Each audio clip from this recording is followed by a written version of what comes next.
So we are on to chapter 6 for tonight, then, which is talking about the mark of discipleship that's giving a tithe and beyond.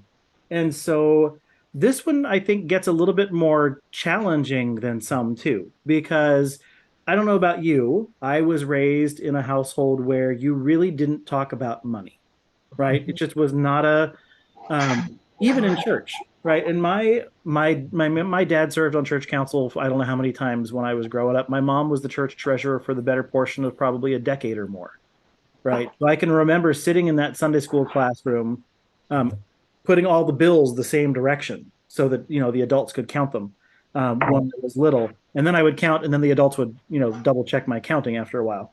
But even in a family that was incredibly faithful about church and about ministry and about being about teaching us about God, it was not a place where we really talked about money and tithing and stewardship. And so I'd be curious just to see before we get into any of the questions, what was your experience with kind of church offering, tithing, those conversations as you were growing up? We didn't have any money, so you got a quarter and you gave it, put it in the offering plate. That was it. Yeah. Yeah, there was no conversation. You're right. We had a Yeah. quarter that we would take to Sunday school, and you Yep. would put it in a Sunday school offering. Yeah, I can remember Yeah. that. And I remember my father writing a check every Sunday morning, but I never knew, how much or what he was giving, or he never really talked about the tithing or Yep. anything. Yep. But I did help with counting the money after services Did too. you? Okay. I grew up getting an allowance every week for doing work around the house Hmm. and then being expected to give to the church from that. Okay. I never knew what my folks gave for offering or if they tithed until my dad came to live with us and he asked me to write out checks for the church Sure. offering, even when he was really sick in bed. But you know what? So That and he and was very especially, faithful. and I would say especially for some of our folks. I mean, I have shut-ins that I know I will go see, and if it's been 6 weeks since I've seen them, they'll hand me 6 envelopes, right? Because to them it's a big deal to make sure Yeah. that their offering is there. They're faithful about it. There's something about it. Yeah. Yeah. I've seen that happen in every congregation I've been in where they're, that generation, I think especially that's whether it's about duty or obligation or just a sense of being faithful and that's what you do. I'm not 100% sure of what it is, but it's just part of the ethos. It's just part of what they do. Um, yeah, I've seen that in a lot of our homebound members. Okay. So one of the things I also wanted to start off with as a little preface is so right. So this whole chapter is about tithing. So first, tell me, what do you know about tithing, or what did you learn Yeah. about tithing? Well, 10% of what you have goes to the church. Okay. Okay. So 10%, right? And I thought it was on gross, not on net. The book was saying or implying that it was on net. We chatted briefly about that this morning too, and this is one of those things for me where I also think sometimes you can worry a little too much about saying, "Oh, is it?" You know what I mean?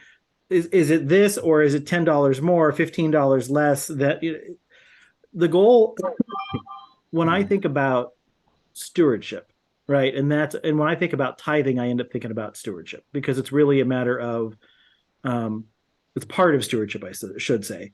What do you do with your finances? I can remember my home pastor used to say stewardship is everything you do after you say you believe, right? Because stewardship is really about how you live your life, generously with your time, talent, and treasure. um, Typically when we talk about stewardship in the church, we tend to get stuck on money though, right? And I think that's simply because churches, I mean, it's not uncommon for churches to be worried about saying, we want to balance the budget, or we got to make sure that we meet enough to pay the staff members, to keep the lights on, to keep the heat and the air going, let alone the other stuff that happens. And so one of the questions that I wanted to actually even kind of start with is, so it's actually the very first question on page 113.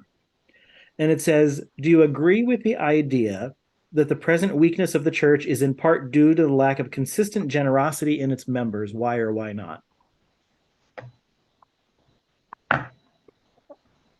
That's an interesting question. I look at It that and I is. think, people just, they don't want to take the time. It takes time to go to church. It takes Mhm. time to do some of the, they're, they don't want to take the time to do it. That's kind of my observation. I'm seeing that with my own children. Their kids are in soccer Sunday, and Yep.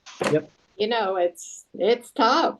So they just don't participate in that. It takes time and commitment and belief. And I think people are also stretched financially nowadays. It's very Don't difficult. disagree. I feel for And them. so for me, when I think about even tithing, right? There are people, I've known people in ministry since I've been in the parish who tithing financially will simply never be an option, right? Giving 10% of their income, whether it's gross, net, however you want to look at it, 10% is not going to be feasible, right?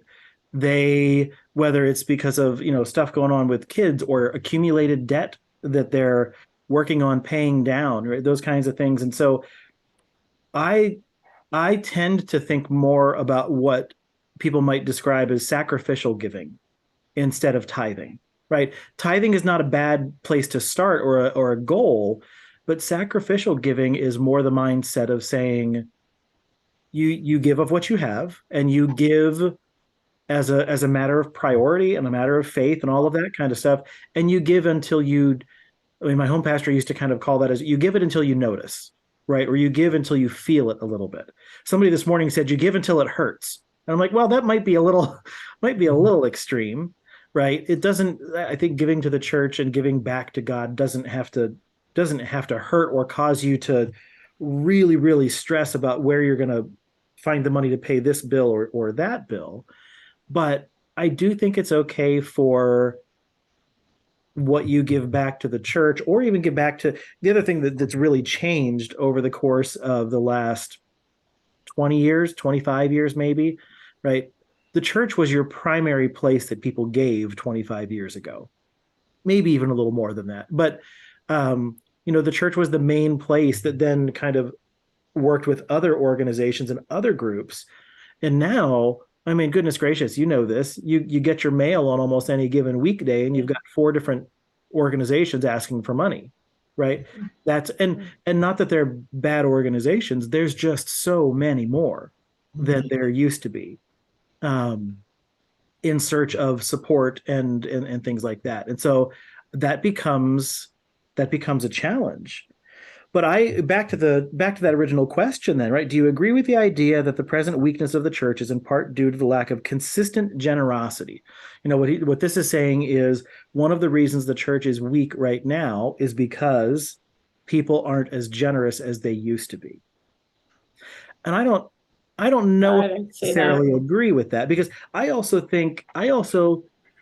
I mean, this is true of most churches that I've been a part of, where even if the number of giving units has gone down, the giving has gone up because the people that are giving are actually doing it more faithfully, right? That's what I've noticed and experienced even at Trindle.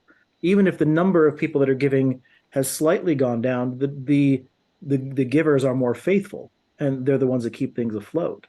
Um, but I also think, in that first question, if you want to think about the weakness in the church, I actually think it's not so much about the tithing or the lack thereof.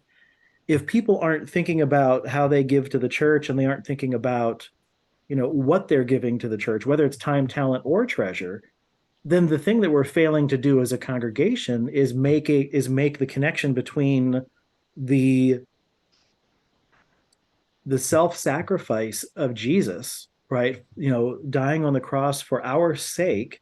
We're failing, to me, what that says is we're failing to make the connection and the response to that gift well. But we need to do a better job of saying, no, no, no, no, this is part of our response. Being part of the church, being a part of a congregation, and fully involving time, talent, and treasure is all in response to what Jesus has already done for us. It's not just something we do. It's really not, kind of like we talked about some of the other pieces with prayer and with worship, and he kind of said they're not optional. I don't think is to get to a 10% tithe kind of an optional thing. I think it probably is. I don't get worried about that number, but I think being prayerful and deliberate about your giving, I think that is one of those things that's kind of non-optional, right? You do have to, I think, to be considerate and to take into consideration what you do and what you offer of time, talent, and treasure back to the church. I think that is a necessary thing as we respond as Christians. And to me, that's what that first question's getting at, though, too. I think it's bigger than just generosity of finances, which is what makes it sound like in here. Other thoughts or reactions to that one? I'm reacting to present weakness, quote unquote, of the church. And I guess I'm thinking more in terms of the church at large, not just Lutherans, but religion, and thinking that a weakness is crossing the lines between faithfulness and not separating out church and state, and politics becoming the face of church. And I don't like that. I mean, political party politics, government politics. I get what you're saying, and face of church. And I've heard people say, I mean, goodness, only what was it? Not all that long ago. Well, actually, when I was doing the silent peacekeeper thing at Pride, right? The guy who was yelling across the street, one of the things he was saying was basically, if you're here today, if you're this, if you're that, and one of the things even was, if you're a Democrat, you are not a Christian. And it's like, that's just stupid. Like, political party has nothing to do with whether or not you're Christian, right? But I do think there are people on both sides that are more than happy to rule the other one out based on party and politics. And I'm not, I mean, I'll be one of the first people to tell you, I don't like politics at all. I don't like it. I watch it, and all too often I think, how is this the best we have to offer? Right. Yeah. It's kind of disappointing most of the time. Yeah. To me, at least. But I think the church's role, and this is where things get a little complicated, because it's a fine line between how does the church advocate for people who need to be advocated for, right? That's part of scripture. That's part of a scriptural mandate, is to advocate for people who are the lost and the lonely and the widow and the orphan and that kind of thing. How do we do that in a way that, because you almost have to intersect with the political realm at times to do it. So how do you practice social justice without becoming a political entity? Yeah. And that's a challenge. Right. It is. Mm-hmm. The other thing that I'm reacting to is consistent generosity, lack of consistent generosity. And I think about Trindle and like at Christmas time, we're asked to give special to other organizations outside of the church. And I think, maybe I'm wrong, I don't know, but I think that that's been consistently generous in the giving of the congregation to the community. Yeah, I have my experience of Trindle in the 8 years that I've been here has been that, especially in those ways, when they're asked to say, hey, we're doing this for Lent or share Christmas or whatever, Trindle tends to be a generous place in that way. At least that's been my experience. And I realize that's not the place everywhere. And we've had some of the outreach things that we've done that have gone really, really well, and we've raised a lot of money for them. We've had others that really have not gone all that well, and we didn't raise all that much. We've had some of both, but some of that has to do with our communication and our presentation of what we're supporting and what the organization is, right? Sometimes it has to do with that too. What do you suppose? I would think that Go ahead, Jeff. the issue of consistent generosity in its members, I would think in this day and age with electronic giving, that we are much more consistent because we're giving the same amount. If you're doing electronic giving, you're doing the same amount every month, even if you don't attend church at all that month. Whereas traditionally, if I didn't attend, Right. I didn't write the check, I didn't put it in. But now with electronic, deposit or electronic giving. Yeah, I mean, we I would say before COVID, we had maybe 10 or 15% of our people that used e-giving. Now, post-COVID, we have probably about 1 out of every 3 people use some form, right? Whether it's Vanco through the church website, or whether I know there's some other folks that just reached out directly to their banks and said, we'd just like you to send a check once a week or once a month for this amount, right? To me, those are wonderful to know, because you're right. You can have people that are traveling, you could have people that aren't in church for 6 weeks, and yet you're still, ideally, yes, you'd like to have both them and their money in the pew, right? But you know that even if they aren't there, because this is one of those things, we talked about this when we talked about the worship mark of discipleship, that people who 5-10 years ago were in church every single Sunday, you might see them 2 or 3. People who used to be in church once or twice a month, you're probably lucky if you see them once or twice every other month now, right? What means regular worship has kind of changed over the last 5 or 10 years. And that's a piece too, where I think some of that just goes back to people are stretched incredibly thin in a lot of places. Our culture has changed. So there are things that never happened on Sunday before that now all of a sudden they go on every time of the day and week, and it doesn't much matter, right? And we're in a culture where priorities have shifted as well. I mean, that's also, I think, just reality sometimes too. What do you suppose? This was an interesting question that we talked about earlier today, and it's not one of, I mean, I suppose it has to do with tithing. What do you suppose are the biggest deterrents for people to give? I would say just having it. If you're Okay. a family that makes 200,000 a year, as compared to a family that makes 20,000 a year, the family making 20 a year probably is not going to come anywhere close to tithing. No. That's And frankly, I would almost be worried for that family if they did. I mean, that's yeah. So you're right. I think expenses and things like that, that is a reality. Yep. That could be a deterrent. Have you ever been in a congregation or a part of a congregation that had a whole lot of money? Right? Maybe they had. So I'll give you for instance. So my first congregation, by the time I left, they had $1.4 million in endowment. Now, it actually wasn't really endowment, it was more of a reserved fund, right? But they had a reserve there for a steeple fund. This one was my favorite because it was $30,000 or $40,000 in this steeple fund. And they had a steeple fund because the steeple was struck by lightning and burned 3 times. Wow. And no, it gets even better, because the reason the steeple was as tall as it was is because they wanted it 1 foot taller than the Catholic Church across the railroad tracks.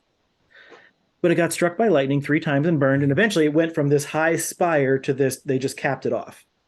But they refused to let go of that money for anything else other than if they ever decided to rebuild the steeple, right? And so part of what happened in that congregation was, and this was one of my struggles, it's the reason I didn't stay there very long. I was only there 2.5 years, to be honest. Come in. They refused to think about a direction. And so one of the things, it's also why I'm trying to remember where the story came from. I read it in the book, but I don't think it's original to the book. There was basically this guy who was older, retired. He was giving money to colleges, giving money to the church, and all this stuff. Gave like $2 million or $20 million, some huge amount to the college, and they named a building after him, right? And he turned around and he gave $30,000 to the church. And the pastor said, "Well, why so much to the college, but so not little, but not near the same amount to the church?" And the guy said, "They told me what they wanted to do with it." Right? They had a plan. They knew the direction. They knew what they wanted with it. And so there's sometimes, I think, one of the deterrents to giving is the church doesn't always tell them, one, that they need it, or two, what they're planning to do with it. Right? So for me, and I've also been places, right? Some of you probably remember here at Trindle Spring. I remember people talking at one point in time that some people got a little upset because they had what was called the Schwab account. Yes. Right? Which was an account that not everybody knew about. Right. And I will also say that's one of those things, a lack of transparency or a secrecy of financial, right, of finances does not breed trust, does not breed people to even consider giving more or tithing, because if they know that you've got money sitting back there someplace that they don't know how much is there, you won't tell them how much is there, they don't know what you're doing with it, right? Those kind of things don't breed trust or increased giving. So for me, transparency of saying, here's our goal, here's what we're doing with it, here's the full budget, you get to see the whole thing, right? Clarity of communication when it comes to finances is important. I remember my second call, there was a point in time where financially they were running behind and running significantly behind by the end of summer. And so they finally put a thing out in probably, I don't know, September, maybe October, to the congregation saying, "Hey, by the way, we're in the whole $40,000 or 50. I don't remember what it was anymore." And the congregation got upset because they said, how do you let things go that far and not tell us what we need?" Right? They did catch up, but for a lot of congregations, they might not be able to make up that kind of difference. So clarity of communication both ways. We have a bunch of money, but here's what we're doing with it. We don't have enough money, but here's what we need it for. Yeah. To me, those are some of the biggest ones. I Well, can and I think share we've all seen in government and everything, you just sit and roll your eyes that you really just spent $75,000 on that when you could or should have been doing something better than what the choices were. Well, we were even earlier this morning, we were talking about the steeple, right? Which I know for many people, it's painful to think about the steeple being taken down. And I agree, because it's when you drive up the road, it's very visible, it's present, it's striking, you see the church. But when you look at that and say, we could spend $71,000 and replace the steeple with no guarantee that it's going to actually do anything different than it does now. Like there was no guarantee that it wouldn't leak the next month. Right. Or we could take it down for about, I forget what it is, 10 or 11,000. Right? 15. Is it 15? Yeah. But still, like you look at those two together and you think financially, there really is only one responsible answer. Yeah. And so the other piece about that you're kind of even, I think, talking about too, is when people disagree with the use of funds, or misappropriation of funds is even worse, right? That kind of thing. Yeah. Yeah, that can not only be detrimental to giving, that can actually be detrimental to your congregation as a whole. Yeah. Because it just destroys any trust there is in the leadership of the church. Yeah. I can share a negative experience in a Okay. church that I belonged to, where there were a husband and wife who came as a minister. They were supposed to do 3/4 and 3/4 to make up for one and a half Yep. time. Some people in the congregation did not like the woman, and they withheld their money. They liked the man. This is bad. They spoke with their wallet. Mm-hmm. And I can say that she left. They lived in the parsonage. They fired her, kept him. Ooh. God bless. I hope they fired the wife, kept the husband. They lived in the parsonage. This is bad. See, and as I the mean, husband, I don't even know how you do that. I think if you know, if one were to go, I think you almost have to both go. Like, I don't know how that's salvageable. Yeah. well, they eventually did. But Okay.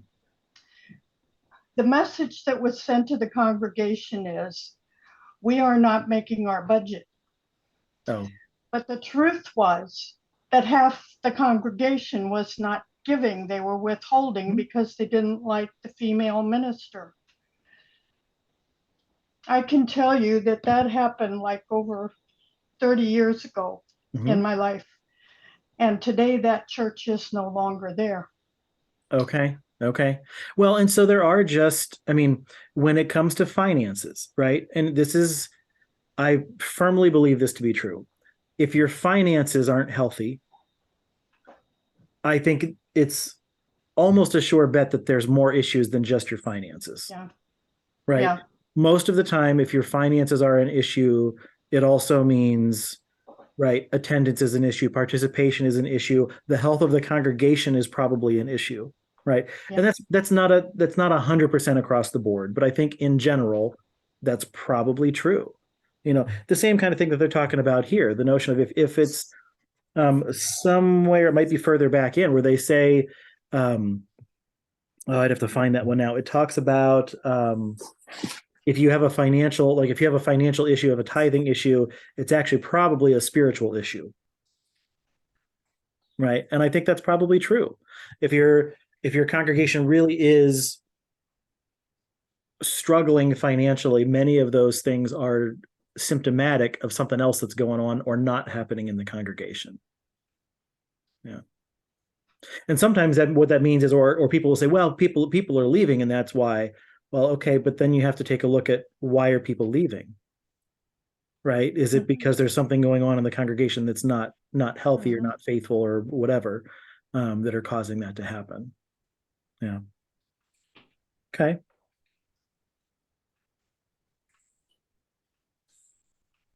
So I wanted to, this comes on the questions on page 16, but it kind of encompasses a couple of things there. Have you ever, kind of based off of that last question, right? It says, in your experience, have you seen how God can take a small amount and do great work through it? And I think what he's getting at is, have you seen someone or a congregation make a big difference, but it really only took a little bit of money?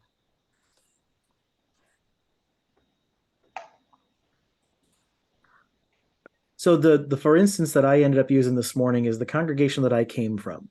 We had a real active youth group while I was there, and we went to a national youth gathering, and we came back, and the kids said, "We want to do something. We want to do something that makes a difference, right?" And so we got into these conversations about the people who were homeless and a bunch of different things. And so the kids said, well, we don't have homeless people in Lincoln. And one of the guys who did a lot of work and helped out with youth group for a number of years, he was the chief probation officer for the state. And he said, oh, really? And so we did kind of a driving tour one night and showed the kids the tent city under the underpass and some of those kinds of things, and what homelessness looked like in Lincoln. We took them down to the Mission, which had kids, and the number of kids that got the school bus there could have filled 3 school buses, right? Of all ages too.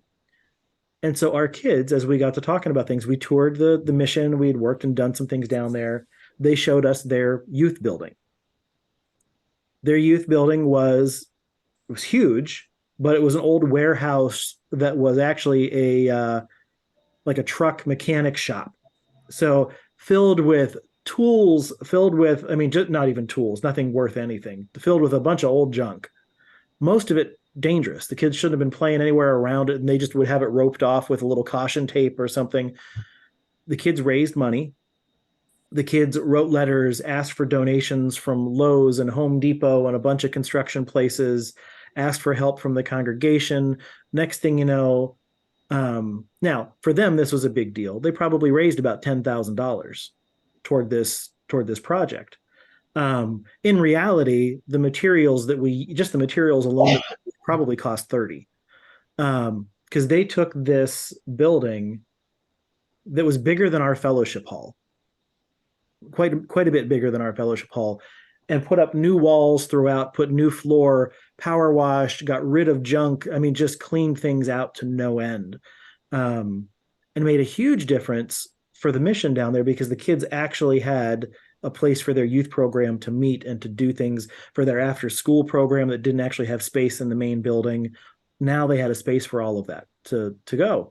And it started just because a couple of kids came back and said, we want to do something, and they had no money to start with. Yeah.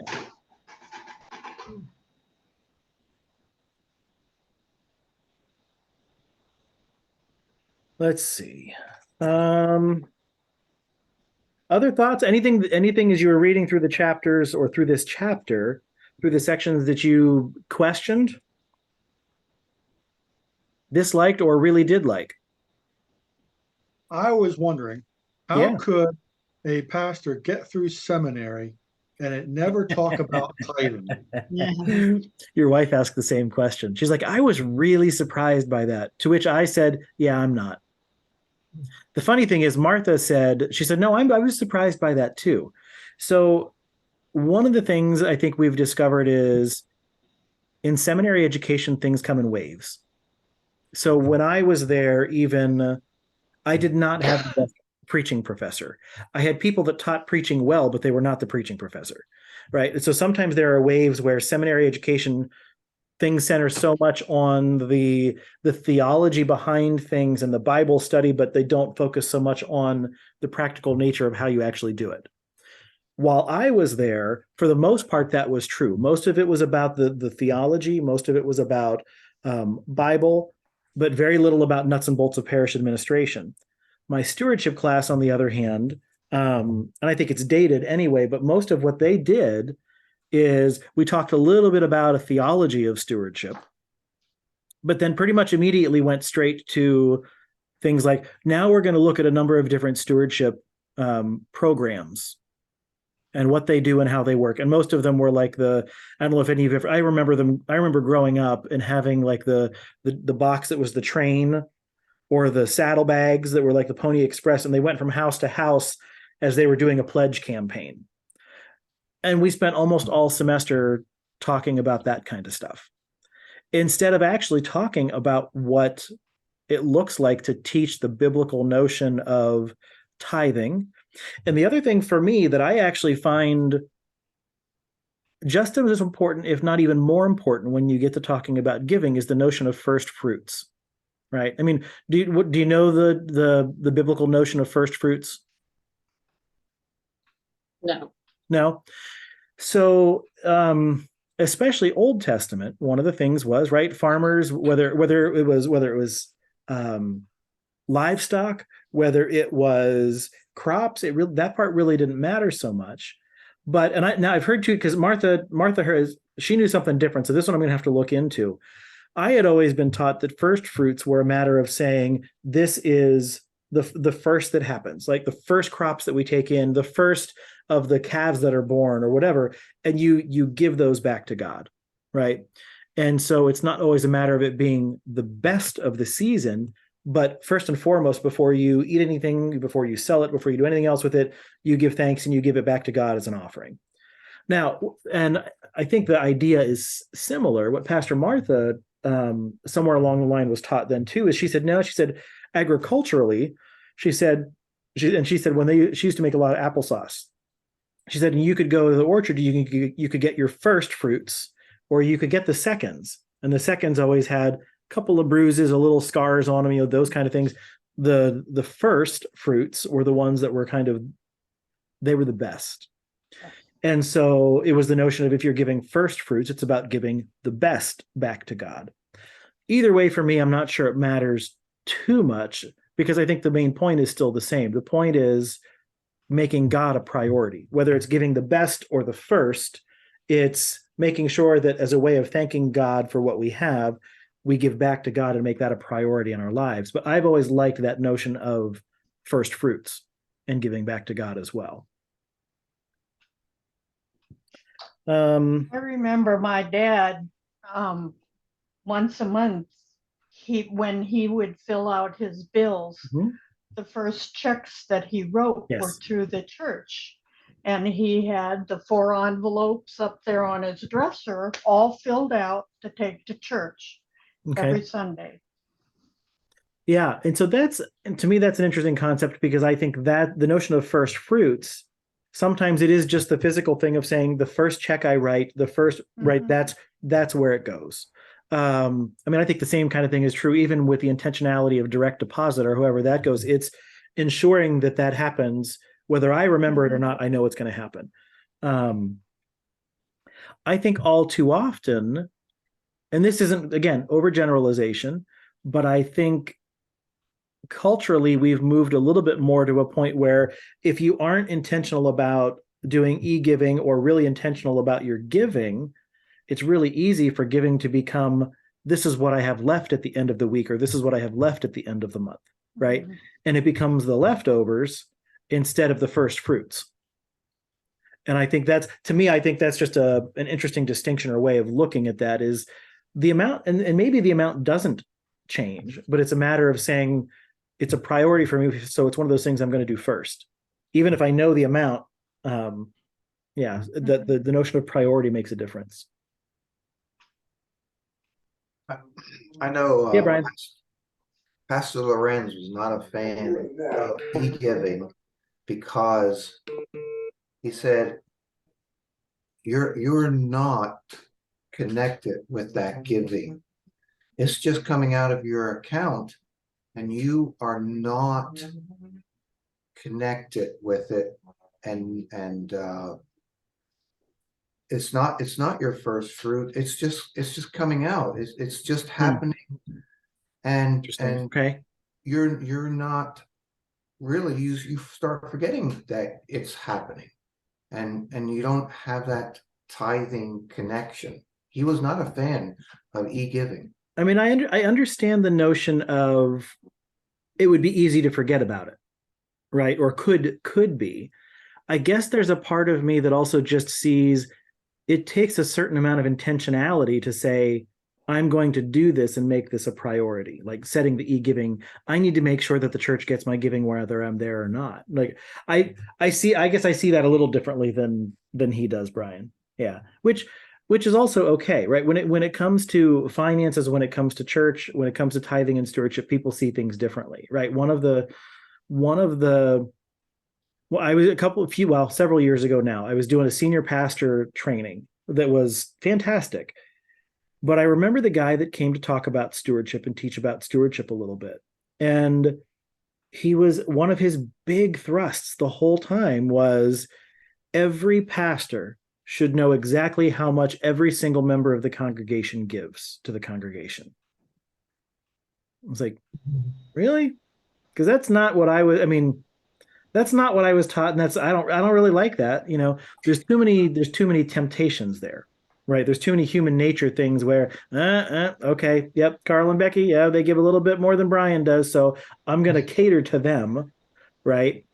And in his mind, he was saying, and I remember the guy saying, well, if somebody's giving decreases drastically from one month to the next, he said, then you need to be able to go to that person and say, is everything okay? And I kept thinking to myself, if you don't know the people well enough, or if they don't trust you well enough to say something's going on, there's a bigger issue there, right? It shouldn't all be predicated on their giving. So I've never, and Martha was the same way. She's like, I've never, neither one of us has ever been big in wanting to know what anybody gives. I just don't want that to be a temptation. I don't even want that to be something that people could say, well, he must have read my giving statement, and so now he's not paying attention to me anymore. It's not worth the appearance of that. Plus, I'm also just not sure it's effective. I'm not sure that would be effective either. But that is one major thing that I know pastors who could tell you by name their top 10 givers every year. And they will tell you because they'll tell you that because they're also the people then that if something's going on, they're running a little short, they'll go to those people and say, could you help? Right. And not that I don't understand the desire for that at times. I just don't like it. I'll relate a story. Yeah. I don't know how this connects, but We had a congregational meeting, and of course, we were short in the budget. And of course, the person stood up and said, "Hey, I know we can do this. Raise your hand if you can increase your giving for this year." Mm. And Pastor Lorenz was very, very upset. Yeah, yeah, yeah. Well, and I imagine most people are probably just looking around like nobody's going to respond to this, are they? That would be a very awkward moment in a congregational meeting or whatever venue that was. Yeah, that would be an awkward moment, I'm sure. Wow. As well intentioned as that person was, I'm sure I mean, because they're honestly, and there are people who, when they think about their giving, they do stretch themselves as far as they can, right? And to say to somebody, well, I'm sure we can all give $20 more a month, right? It'd be great if everybody could say, yeah, definitely can. That's not a problem. That's not possible for everybody. And somebody asked earlier today, so, if tithing is biblical, right? If it's one of those things that we hear about in the Bible and we have to give this way and that kind of thing, does God look down on people who don't tithe? Right? And it was a sincere question.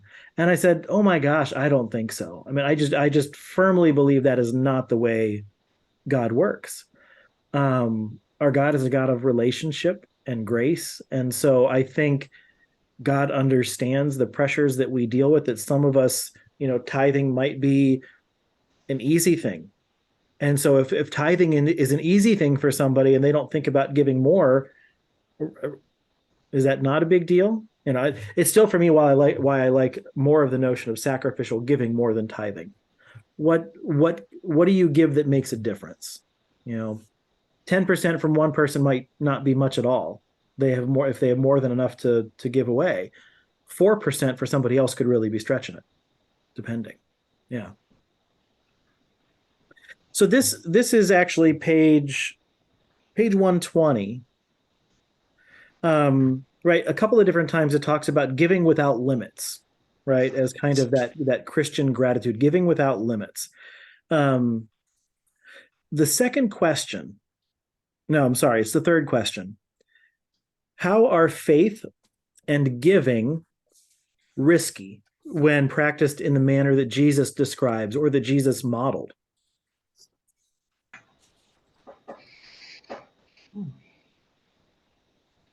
Well, if you feel that you have a lot of faith, you have to show the faith. You can't afford to tithe, but you want to tithe, you could tithe yourself into debt. Yeah. I think that is the expectation. Somebody this morning was telling about a neighbor that they were visiting them one time, and they said, "Oh, come on in." And they walked in and there was no furniture. And they said to their neighbor, do you need some help? Are you guys tied in with the congregation? Do you need some furniture? Do you need a little financial assistance? And they're like, no. We sold all of our furniture so we could give the money to the church. And I was like, "Ooh, okay, all right. That's drastic." I do think there are times where churches aren't predators necessarily, but I think there are times where churches play on that, and sometimes to the detriment of their people, right? Because I think you can work yourself into a lot of debt if you're. I kind of put some of those things into the same context of saying, if you are a pastor, and I've known people to do this, and I'm not always fantastic at this, but who don't take their day off, they don't take their vacation, they don't use any of those, don't do any of those kinds of things to help take care of themselves. You get to a point where you can't take care of others, right?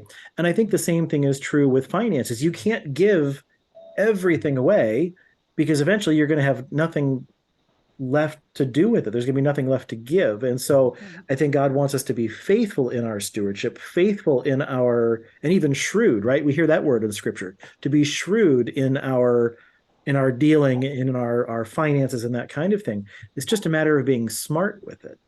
We're called not to be selfish. We're called not to build those barns so that we can store up things for years to come just for ourselves.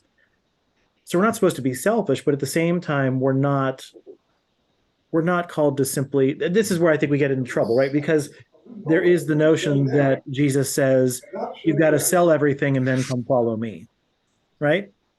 If we follow that literally, what does that mean? The only thing that I've got is what I can carry with me. No house, no job, no, and you, right? That only lasts so long that you can actually do anybody any good. So I think it's a matter of being faithful with what you have. And part of that is being able to provide for yourself, provide for your family, and what you have in excess, you use wisely and smartly with and generously with the people around you, especially the church. Yeah. But I think that notion of giving away, because the other thing I thought about this morning as we were talking about this is, right, if we think about faith and giving as being risky, or if we think about the way Jesus practiced giving, Jesus did it with reckless abandon, is the way I would describe it, right? The way he gave of himself, especially. It wasn't that he walked around with a whole lot of money. I'm not talking about finances even now, but he gave of himself with reckless abandon to the point of death on the cross, right? And the first thing we have to acknowledge and we have to remember is if we want to go that far, one, we're not Jesus, right? We could give of ourselves to the point of death and it will not mean what it did for Jesus. Because when Jesus went to the cross, it was for our salvation. For us, that type of risk, that type of giving is more or less senseless because it doesn't, Jesus did that with a purpose and a plan and a goal in mind. For us, we can't be Jesus. We can't live and die and accomplish what Jesus did. So when we think about working in the way or a manner that Jesus describes, it's more about living a life that is not selfish, right? That we think about others and we help provide for others, but not at the pure neglect of ourselves either. And I think that's the other thing we run into. You can get people who will completely and utterly, because of their faith, think they have to neglect any good thing in their life because they have to give it all away to somebody else. And I'm not sure that that's what God wants for us either. Sometimes we live in a world that likes absolutes a little too much. And not that you can't read absolutes in scripture, but I think there's a whole lot more grace involved and gray area in scripture that we kind of live in the midst of.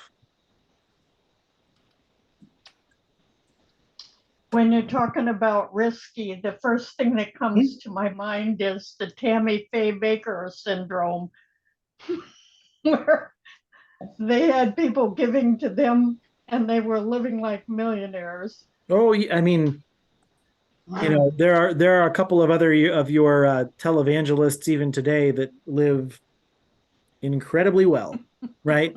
And I can't help but think, okay, and even what they preach, like there's also when you think about preaching, there's what the theology of the cross, which is what we would talk about as Lutherans. There's also what you might refer to as a theology of glory, right? I think of people a little bit more along the lines of a Joel Osteen, who I think is probably a very powerful motivational speaker, but I still wonder how often he preaches the gospel. And I say that because most of the time it's a matter of all you've got to do is you pray for it and God will give it to you. If you believe it hard enough, God will give it to you. And it doesn't work that way. That's not the way faith works. That's not what faith is about, because faith isn't about us. Faith is about God. And yeah, but you get some of those folks that, they've got their 2 or 3 houses and, their private jet and, whatever else they see as a necessity in life. Yeah, but that's a whole different topic for another day, probably.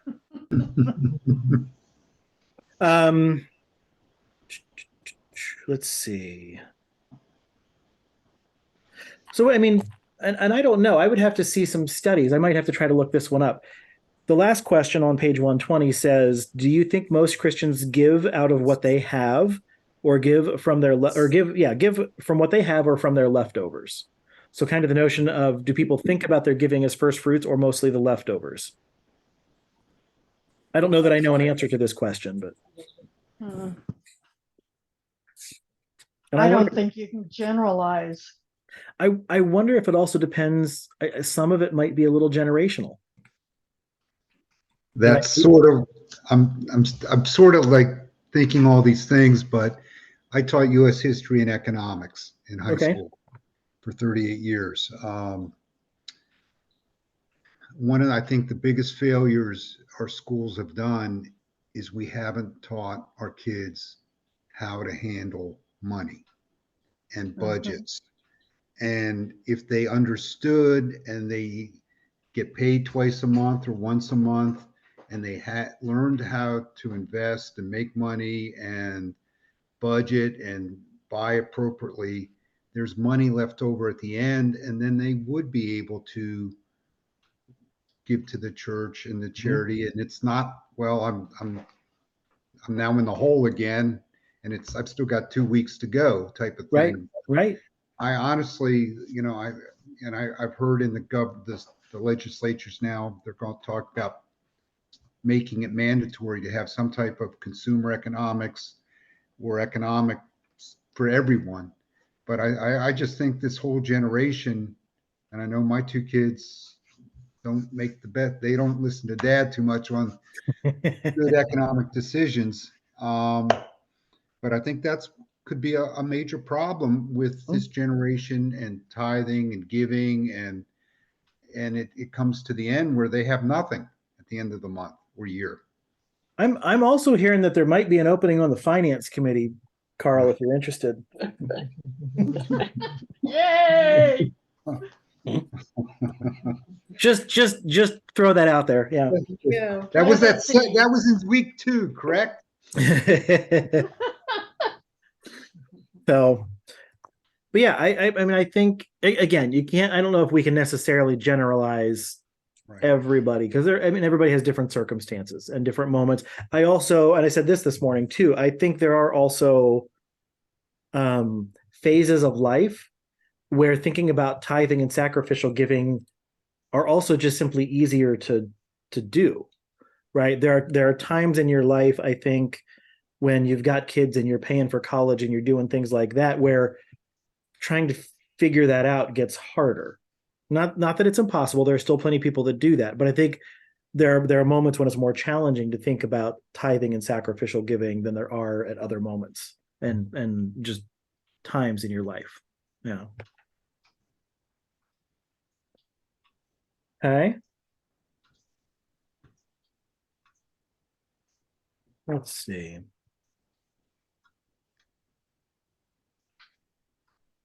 Other thoughts or questions? Yeah, my favorite part of this whole chapter was on page 117 with Mother Teresa. She was surprised. She heard the family with 8 children hadn't eaten in some time, so she took rice to the family. Well, the mother took the rice and divided it in 2 and gave it to another family. That was just beautiful. I really like that. She said, well, they're hungry too. Well, it was great. And those kind of stories that you find that when people who have literally or almost nothing, and if they get given a little bit, they share it with people. Those are pretty amazing stories. I mean, it's when I think about biblical models of living in community, right? The early Christian church, how did they deal with finances? Do you know? So the early Christian church, right? This is something you can read in the book of Acts. You can read about the fact that they basically put it all into one common pot, and people took out of it only what they needed, right? Well, what's wrong with that thinking, or what's wrong with that plan? There's going to be a perceived more amount. We're all human, right? That's what's wrong with that plan. And so eventually people started to cheat the system, or they started to do this or that. And so there's one, I've always thought, I think I forget where I've mentioned this before. It might've been when we did the book of Acts, actually, as a Bible study, didn't we, Joy? Yeah. Yes. And so there's one section where there's a couple, and they have this basically land investment that they make money off of or something. And there is a point in time where they're called in, and the council basically says, so you've put all your money in. And they're like, oh yeah. But they've kept this whole pot back for themselves. And basically because he lied and because they were holding back from the community, guy died on the spot. Right. Yeah. And then they call the wife in and ask her the same thing. And I just always think this is an interesting response, because then the response was something to the extent of, the same men who carried your husband out are coming for you. And she drops dead too. Yes. Right? And it's just, to me, it's, I mean, I don't think you'd want to preach it on a stewardship Sunday or anything. It'd be an interesting one. But the notion of what would it look like if a community actually, I mean, that's more than tithing even, right? That's put it all in there. And it's a matter of saying, it's a whole different mindset, right? What would happen if we thought about giving in a way that said, it's all God's. I need to take back this much in order for me to do what I need to do. Right? It's a different mindset than saying, this is all mine, and God, you can have this. But that's kind of what that early Christian model was based on, of saying, God, it's all yours. We're going to provide for one another, for the entire community of faith, and then I'm just going to keep for myself the part of it that I know I need to exist and survive and be okay. Just a very, very different kind of a model. And again, the only reason that one probably didn't work is because we're human. Yeah.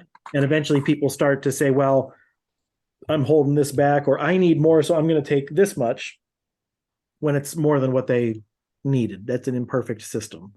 Even though I think it would work in an ideal world. We're going to wrap up for the night, because what we're going to do next week is we're going to take on some of the questions that start on page 123.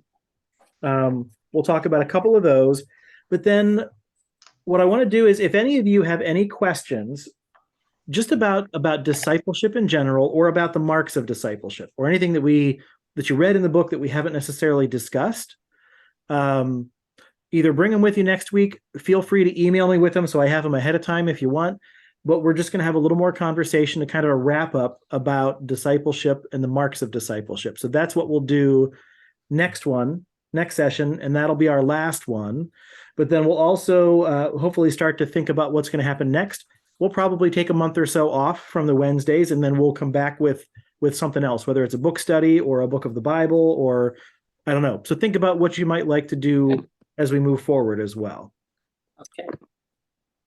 Would somebody be interested in praying us out tonight?